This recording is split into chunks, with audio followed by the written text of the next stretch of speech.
Shalom Bapak Ibu, Saudara-saudari, semoga kita semua dalam keadaan sehat. Kiranya Allah Trinitas menyertai dan melindungi kita semua.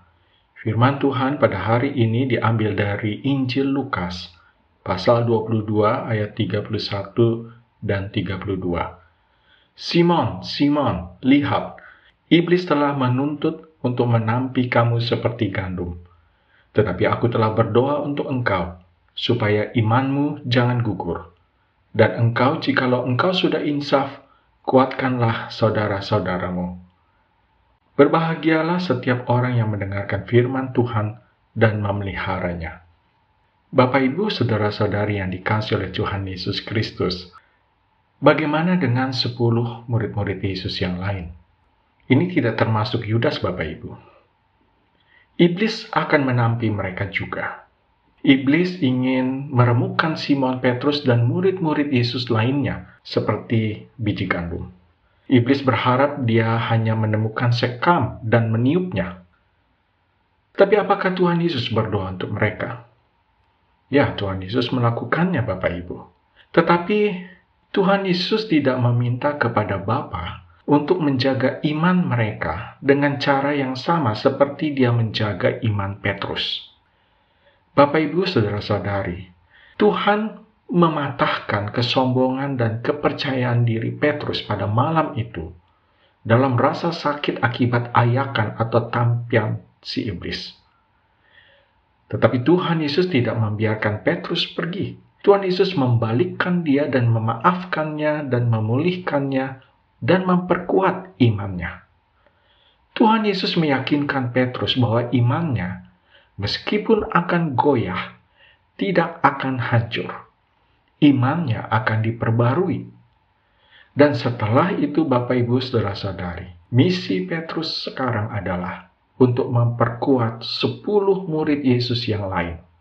Dan engkau, jikalau engkau sudah insaf, kuatkanlah saudara-saudaramu. Bapak Ibu saudara-saudari yang dikasihi Tuhan Yesus, Tuhan Yesus menyediakan bagi 10 muridnya dengan menyediakan terlebih dahulu bagi Petrus. Yang dikuatkan sekarang telah menjadi yang menguatkan. Ada pelajaran besar di sini bagi kita, Bapak Ibu. Terkadang Tuhan akan berurusan dengan kita secara langsung, menguatkan iman kita ketika kita sendirian di saat dini hari, ketika semua orang sedang tertidur. Tetapi dalam sebagian besar waktu kita, atau hampir seluruh hidup kita, Tuhan memperkuat iman kita melalui orang lain.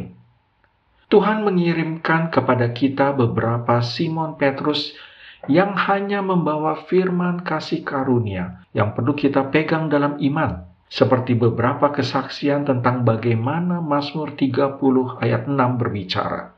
Sepanjang malam ada tangisan, menjelang pagi terdengar sorak-sorai. Bapak Ibu saudara-saudari, ayat itu terdengar sederhana, tetapi firman ini sangat kuat bagi mereka yang mengaminkan dengan sungguh-sungguh. Bapak Ibu saudara-saudari, keamanan dan kesejahteraan yang kekal bagi kita sebenarnya adalah proyek komunitas.